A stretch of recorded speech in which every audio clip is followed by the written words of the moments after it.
Bon dia, són 7:15, és temps pel primer informatiu d'avui dijous 17 de desembre, un dia marcat pel contundent atac dels Estats Units a l'Iraq.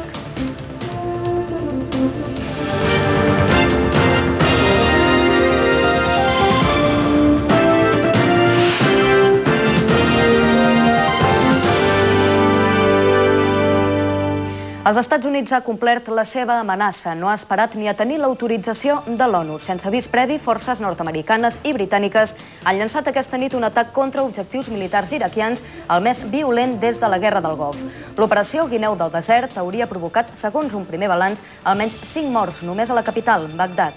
L'atac arriba en un dels moments més crítics per Bill Clinton, amenaçat per un possible procés de destitució. Els Estats Units, amb el suport de la Gran Bretanya, ataquen l'Iraq. L'ofensiva es fa amb el llançament d'almenys 300 míssils de creuer Tomahawk contra Bagdad i altres punts del país que no han estat fet públics. Es tracta de l'atac més important des de la Guerra del Golf. Segons el Pentàgon, aquest primer atac, que ha durat unes 6 hores, podria continuar encara 2 o 3 dies més. Un dels míssils toca de ple un dels palaus presidencials de Saddam. El primer balanç de l'atac parla de 5 morts i una trentena de ferits. Bill Clinton diu que l'atac és necessari per eliminar el perill que l'armament iraquià representa per a la comunitat internacional i acusa Saddam d'haver desaprofitat l'última oportunitat de col·laborar amb la missió de les Nacions Unides. En els mateixos termes s'expressa el primer ministre britànic Tony Blair. Per la seva banda, el president iraquià qualifica l'atac d'agressió traïdora i fa una crida a la població a resistir i combatre. Mentrestant, el secretari general de les Nacions Unides lamenta l'atac igual com França. Rússia i la Xina condemnen l'acció en el Consell de Seguretat de l'ONU. Jordi Pujol diu al Parlament que la llei de l'esport recull una petició de la societat catalana i que és un símbol per al reconeixement de la nacionalitat de Catalunya. El conseller de Cultura assegura que la llei s'ajusta a la Constitució i a l'Estatut. El PP acusa el govern de la Generalitat d'electoralisme en aquesta qüestió. José Parejo, l'home que va cremar viva la seva exesposa, és condemnat a 17 anys de presó. El jurat no es creu la versió de l'home que va dir que havia tingut una alienació mental transitòria quan va atacar la seva exdona, Ana Orantes. El jutge també el condemna a pagar 30 milions de pessetes d'indemnització als fills de la parella. El Barça guanya per 4-1 l'Estrella Roja de Belgrat en un partit amistós. Cocu, Kluivert, Zenden i Òscar marquen els gols blaugrana. Tot sembla indicar que el futur del tècnic holandès, que ahir no va seure a la banqueta i va cedir el seu lloc a Mourinho, depèn del resultat de diumenge que ve a Valladolid. El temps d'avui a grans trets serà igual que el de tots els altres dies d'aquesta setmana. Farà sol a gairebé tot arreu, excepte on hi haurà la boira. Ara a aquesta hora hi ha bancs de boira a moltes fondalades a l'interior, però només serà persistent al voltant del Pla de Lleida i a la Vall de l'Ebre. Les temperatures continuaran altes per l'època on faci sol, però es tornaran a quedar ben baixes a la depressió de l'Ebre. I pel que fa a la situació del trànsit, cal destacar que s'han paralitzat les obres a l'accés a l'autopista 16, que des de dilluns havien ocasionat greus retencions a l'altura de Sant Boi de Llobregat. Tot i això, aquest tram no s'obrirà al trànsit fins demà. D'altra banda, hi ha circulació densa a l'autopista 2, a l'altura de Molins de Rei, en els dos sentits de la marxa.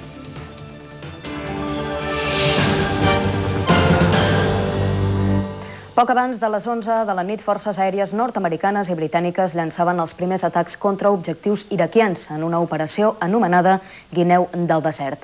No hi ha hagut avís previ ni autorització de les Nacions Unides. Els bombardejos han durat unes 6 hores, però l'atac podria continuar fins aquest diumenge, just abans de l'inici del Ramadà.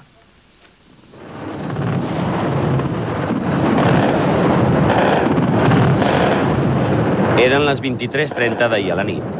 La irrupció massiva en el cel de Bagdad dels trets de les defenses antiaèries iraquianes anunciava inequívocament que el bombardeig britànico-nord-americà havia començat.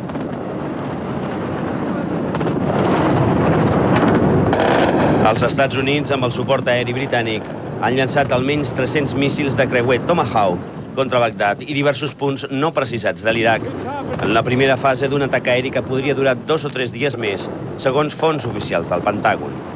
Els míssils, llançats principalment contra objectius militars i magatzems d'armament en diversos punts del país, han estat disparats des de vaixells de guerra situats al Golf Pèrsic i avions bombarders B-52 amb base a l'Oceà Índic.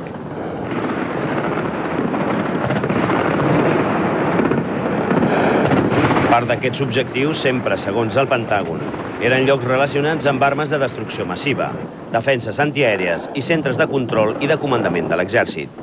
Han estat unes 6 hores d'atac en 5 onades consecutives. Un dels míssils Tomahawk ha tocat de ple un dels palaus de Saddam Hussein de la capital iraquiana. L'operació militar contra l'Iraq, batejada amb el nom de Guineu del Desert, ha fet servir bàsicament l'operatiu militar nord-americà desplegat al Golf Pèrsic, que inclou més de 200 caçabombarders. És massa d'hora encara per fer un balanç d'aquests bombardejos contra l'Iraq. Les primeres xifres, però, parlen de 5 persones mortes i almenys 30 de ferides, només a la capital del país, en Bagdad. Els Estats Units i la Gran Bretanya asseguren que intentaran minimitzar al màxim l'impacte sobre la població civil, tot i que el Pentàgon creu que l'operació podria acabar amb centenars de morts iraquians. Una hora i mitja després, a l'inici de l'atac, Bill Clinton compareixia davant l'opinió pública per justificar l'acció militar. El president nord-americà ha acusat l'Iraq d'haver desaprofitat l'última oportunitat de col·laborar amb la missió de l'UNSCOM. Clinton ha dit també que l'atac era necessari per eliminar el perill que l'armament iraquià representa per la comunitat internacional. Bona nit. He ordenat a les forces armades americanes bombardejar objectius militars i de seguretat a l'Iraq. Hi han col·laborat forces britàniques. He ordenat una sèrie, però una vegada més els Estats Units han demostrat que no dubtem a utilitzar la força quan estan en joc els interessos més vitals d'Amèrica. El president iraquià Saddam Hussein ha qualificat l'atac nord-americà i britànic contra el seu país com una nova agressió traïdora. Hussein, que en aquestes imatges que veuen ara se'l veu presidint una reunió amb els comandaments militars del Partit Bas, poques hores abans de començar l'atac, ha fet una crida a la població animant-la a resistir. L'agència oficial de notícies iraquiana INA ha transmès un text que ha atribuït al president, però només n'ha difós una breu primera part. Els covards, ha dit Saddam textualment, han bombardejat diversos objectius sobre terra d'Iraq, pensant que us farien tremolar. Resistiu i combateu com sempre ho heu fet. Combateu els enemics de Déu i de la nació i Déu us concedirà la victòria. Eren, doncs, les primeres paraules de Saddam Hussein. Com dèiem abans, aquest atac s'ha iniciat sense autorització del Consell de Seguretat de les Nacions Unides. Aquesta matinada, el secretari general de l'ONU, Kofi Annan, ha lamentat profundament que s'hagi arribat a aquest punt després dels intensos esforços diplomàtics que ell mateix ha fet aquest any per evitar un conflicte bèl·lic. Al llarg del seu missatge, en cap moment Annan ha condemnat l'actitud de l'Iraq. El Consell de Seguretat de l'ONU s'ha reunit aquesta matinada per avaluar l'atac militar i allà s'han evidenciat les divergències entre els països membres. Rússia, la Xina, a més, lògicament, de l'Iraq, han demanat el cessament immediat de l'atac. El mateix president rus Boris Yeltsin aquest matí ha declarat que estava indignat i profundament inquiet. Per la seva banda, França ha lamentat l'atac tot i que no l'ha condemnat i, en canvi, la Gran Bretanya ha manifestat el seu total suport a l'operació.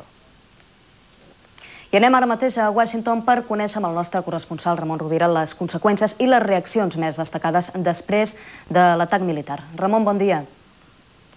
Hola, molt bon dia.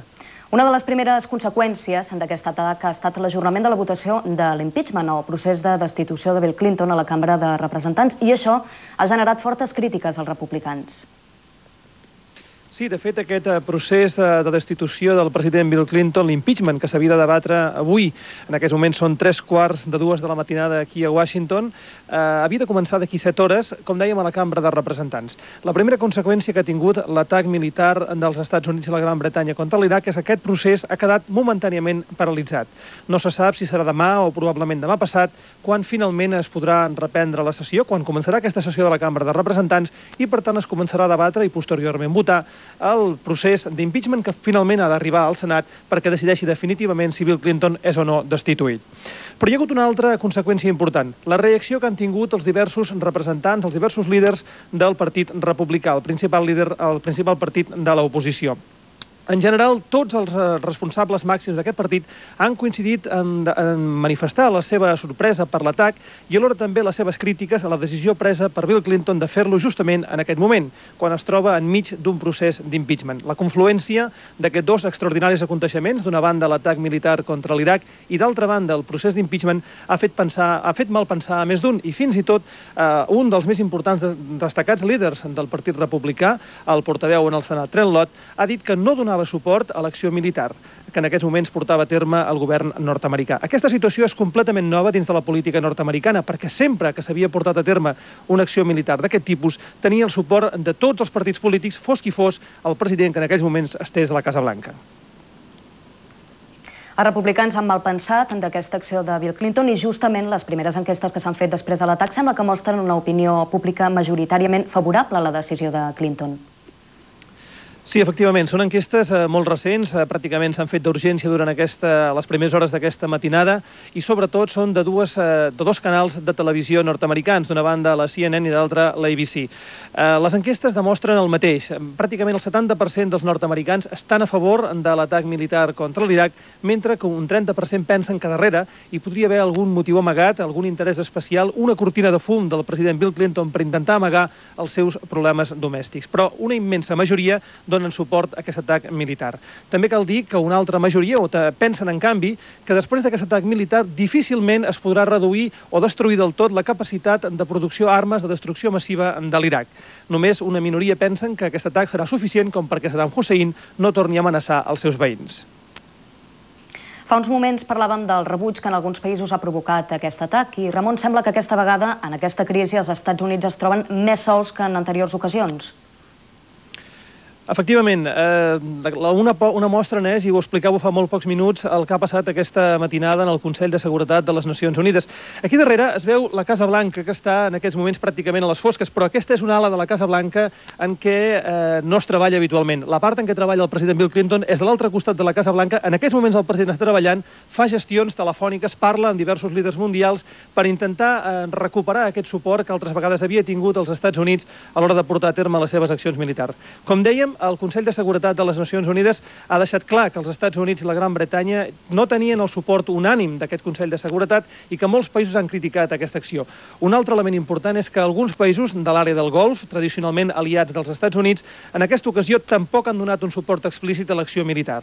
En definitiva, doncs, potser la coincidència amb l'afer Mònica Lewinsky, amb el debat en el Congrés, així com també l'oportunitat de portar a terme en aquests moments l'acció, ha fet que probablement en aquesta ocasió els Estats Units i la Gran Bretanya s'hagin trobat més sols que mai. Doncs gràcies, Ramon Rovira, per aquesta última hora des de Washington. Parlem ara encara d'altres reaccions. El govern espanyol, en un comunicat emès aquesta nit, lamenta que el greu incompliment per part de l'Iraq de les seves obligacions internacionals hagi fet necessari que la comunitat internacional recorri a l'ús de la força. José María Aznar ha informat aquesta nit telefònicament al rei Joan Carles i ha ordenat al ministre d'Exteriors, Abel Matutes, que informés dels fets als dirigents dels diferents partits polítics. PSOE, de moment, ha anunciat que avui demanarà la compareixença urgent del govern al Parlament perquè expliqui els detalls, la informació que té d'aquest atac. Des de la Guerra del Golf, l'any 91, s'han repetit sovint les crisis entre els Estats Units i l'Iraq pels obstacles que, segons Washington, posa contínuament el règim de Saddam Hussein a les inspeccions de l'armament iraquià que fan els experts de l'ONU. Aquest any, des del febrer passat, hi ha hagut diverses crisis per aquest motiu que sempre s'han tancat en fals. Aquesta vegada els Estats Units no han volgut donar cap més oportunitat a l'Iraq. Doncs fins aquí la informació referent a aquest atac militar que s'ha produït aquesta nit i matinada dels Estats Units contra l'Iraq. A les 8 tindrem més informació sobre aquest tema. Ara passem a d'altres qüestions.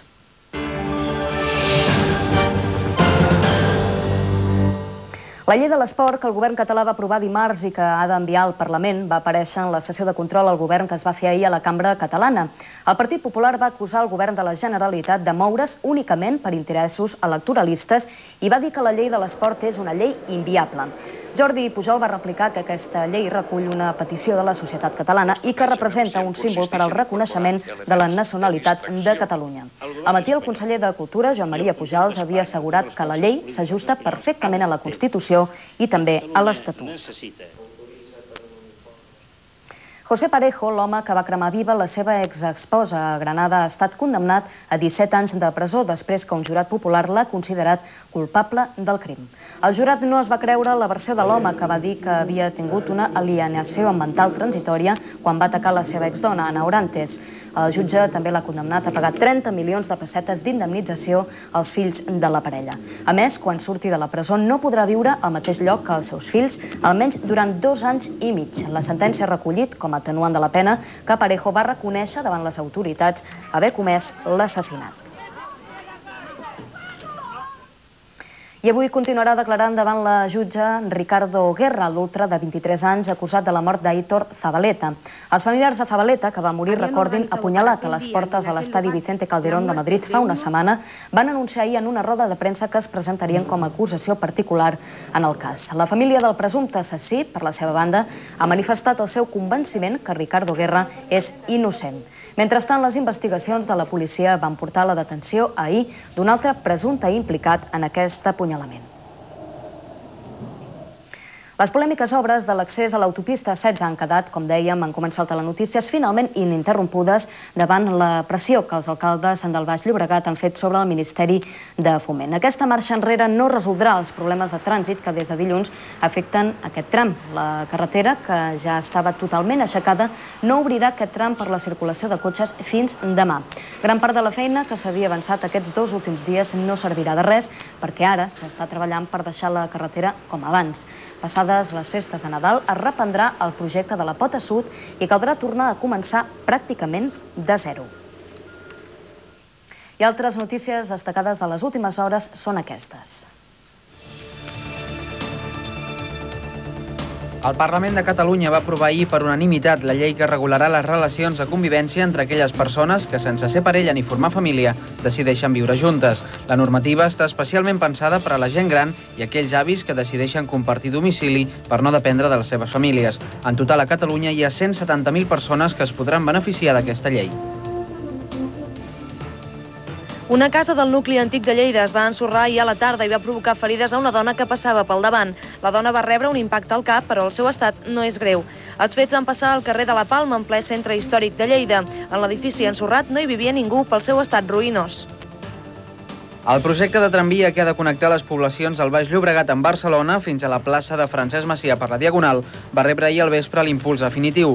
El Consell d'Administració de l'Autoritat del Transport Metropolità ha aprovat el traçat definitiu i ha fixat l'any 2002 com a data de l'acabament de les obres. I abans d'anar a la informació esportiva fem un breu apunt sobre la situació de les borses. La por a una alça del preu del petroli a causa de l'atac nord-americà a l'Iraq ha creat molta incertesa a la borsa de Tòquio. Per això l'índex Nikkei ha perdut aquest matí un 0,63% i se situa provisionalment a 14.007 punts. A Espanya, l'IBEX 35 va guanyar gairebé un punt ahir, un 0,97%. Així, l'índex del mercat continu obrirà aquest matí a 9.362 punts.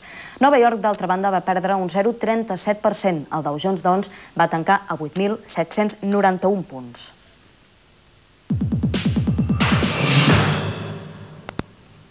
El Barça va guanyar ahir l'Estrella Roja de Belgrad en un partit amistós disputat a la línia de la Concepción. Coquí, Kluivert, Zenden i Òscar van ser els autors dels gols. Van Gaal no va seure a la banqueta i va cedir el seu lloc a José Mourinho.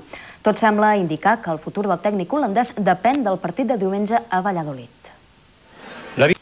I és l'hora dels números de la sort de Jamara que ens formen la combinació guanyadora del trio d'ahir. És aquesta que veuen, la formada pels números 3, 4 i 3. El número premiat en el sorteig a la 11 va ser el 81.940, 8, 1, 9, 4 i 0. I els números premiats en la loto 649 són el 4, el 6, el 7, el 10, el 31 i el 47. El número complementari el 43 i el reintegrament el 3. Parlem ara de la previsió del temps. Toni Nadal, bon dia. Hola, molt bon dia. Ahir parlàvem d'una previsió monòtona i avui sembla que tot continua igual. Doncs sí, pràcticament que hem pogut gravar la previsió d'ahir i la de demà i emetre-les tant avui com demà, com ahir, com qualsevol dia d'aquesta setmana, perquè cada dia el temps és igual. L'anticicló situat al damunt, sol i boira a l'interior. Anem a veure ara per començar imatges en directe des de la ciutat de Palma, amb un cel radiant a la ciutat, a la badia de la capital de Palma, però en canvi a l'aeroport hi ha boira. Anem a un altre punt, ara cap al Principat, a Tarragona, amb el cel ben serè, sense núvols a comentar i un ambient frescot, sobretot a les comarques del sud, de la Vall de l'Ebre. Anem a un altre indret, a la ciutat de Lleida, un dia més, la boira protagonista, i fa un fred que pela gairebé, al voltant dels 0 graus, i poc pujarà la temperatura avui. Anem a un altre indret per acabar, cap a la Vall d'en Bas, vist des del cim de Santa Magdalena. Concretament el que estem veient ara és la ciutat d'Olot. Fins i tot sembla que hi ha una mica de boira al fons de la vall del Fluvià, però per sobre molt sol. La previsió, o millor dit, la imatge del Meteosat ens mostra un dia més com l'anticicló impedeix que pugui haver-hi núvols destacables a prop nostre. Això fa que la previsió torni a ser la mateixa que altres dies. Sol a tot arreu, al matí ens llevem amb bancs de boira, amb molts punts a l'interior, més espessos cap a la plana de Vic, cap a la plana de Lleida, també alguna boirina al prelitoral. A la tarda la majoria de les boires desapareixen, persisteixen però cap a punts del voltant de Lleida i a la Vall de l'Ebre. Les temperatures sense canvis, la mar molt tranquil·la, pràcticament sense vent, i el País Valencià i les Illes Balears sol amb bancs de boira ara al matí en punts a l'interior, també alguna boira a l'interior de Mallorca, i on la boira és més densa cap a la zona del Baix Inca, a la Franja. Les temperatures fora de les boires continuaran altes per l'època. I pel que fa a la situació del trànsit, un dels punts més conflictius el trobem ara mateix a l'autopista A19. Aquí ho veuen, que presenta trànsit lent al tram comprès entre Badalona i Barcelona. D'altra banda, hi ha també trànsit lent a la Nacional 340 al seu pas per Molins de Rei i entre Vallirana i Cervelló, en direcció Barcelona. Una molt breu pausa i tornem d'aquí uns segons. Fins ara.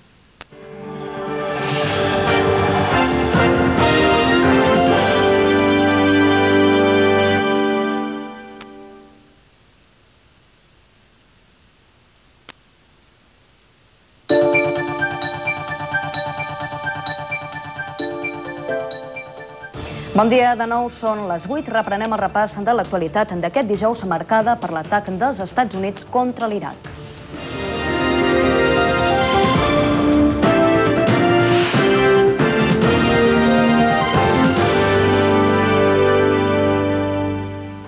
Efectivament, els Estats Units ha complert la seva amenaça. No ha esperat ni a tenir l'autorització de l'ONU. Sense avís previ, forces nord-americanes i britàniques han llançat aquesta nit un atac contra objectius militars iraquians, el més violent des de la Guerra del Golf. L'operació Guineu del Desert hauria provocat, segons un primer balanç, almenys 5 morts només a la capital, Bagdad. L'atac arriba en un dels moments més crítics per Bill Clinton, amenaçat per un possible procés de destitució. Els Estats Units, amb el suport de la Gran Bretanya, ataquen l'Iraq. L'ofensiva es fa amb el llançament d'almenys 300 míssils de creuer Tomahawk contra Bagdad i altres punts del país que no han estat fet públics. Es tracta de l'atac més important des de la Guerra del Golf. Segons el Pentàgon, aquest primer atac, que ha durat unes 6 hores, podria continuar encara 2 o 3 dies més. Un dels míssils toca de ple un dels palaus presidencials de Saddam. El primer balanç de l'atac parla de 5 morts i una trentena de ferits. Bill Clinton diu que l'atac és necessari per eliminar el perill que l'armament iraquià representa per a la comunitat internacional i acusa Saddam d'haver desaprofitat l'última oportunitat de col·laborar amb la missió de les Nacions Unides. En els mateixos termes s'expressa el primer ministre britànic Tony Blair. Per la seva banda, el president iraquià qualifica l'atac d'agressió traïdora i fa una crida a la població a resistir i combatre. Mentrestant, el secretari general de les Nacions Unides lamenta l'atac igual com França. Rússia i la Xina condemnen l'acció en el Consell de Seguretat de l'ONU. Jordi Pujol diu al Parlament que la llei de l'esport recull una petició de la societat catalana i que és un símbol per al reconeixement de la nacionalitat de Catalunya. El conseller de Cultura assegura que la llei s'ajusta a la Constitució i a l'Estatut. El PP acusa el govern de la Generalitat d'electoralisme en aquesta qüestió. José Parejo, l'home que va cremar viva la seva exesposa, és condemnat a 17 anys de presó. El jurat no es creu la versió de l'home que va dir que havia tingut una alienació mental transitòria quan va atacar la seva exdona, Ana Orantes. El jutge també el condemna a pagar 30 milions de pessetes d'indemnització als fills de la parella. El Barça guanya per 4-1 l'Estrella Roja de Belgrat en un partit amistós. Cocu, Kluivert, Zenden i Òscar marquen els gols blaugrana. Tot sembla indicar que el futur del tècnic holandès, que ahir no va seure a la banqueta i va cedir el seu lloc a Mourinho, depèn del resultat de diumenge que ve a Valladolid. El temps d'avui, a grans trets, serà igual que el de tots els dies que portem aquesta setmana. Farà sol a gairebé tot arreu, excepte on hi haurà la boira. Ara a aquesta hora hi ha bancs de boira a moltes fondalades de l'interior, però només serà persistent al voltant del Pla de Lleida i a la Vall de l'Ebre. Les temperatures continuaran altes per l'època on faci sol, però es tornaran a quedar ben baixes a la depressió de l'Ebre.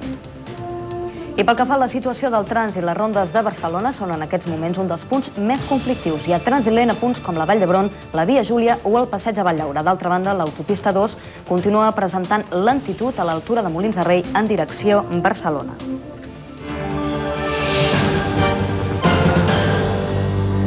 Cap a les 11 de la nit, forces aèries nord-americanes i britàniques llançaven els primers atacs contra objectius iraquians en una operació anomenada Guineu del Desert.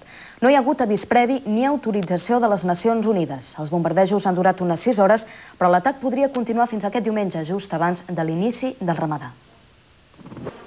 És massa d'hora encara per fer un balanç d'aquests primers bombardejos contra l'Iraq, però les primeres xifres parlen de 5 persones mortes i almenys 30 de ferides només a la capital del país, Bagdad.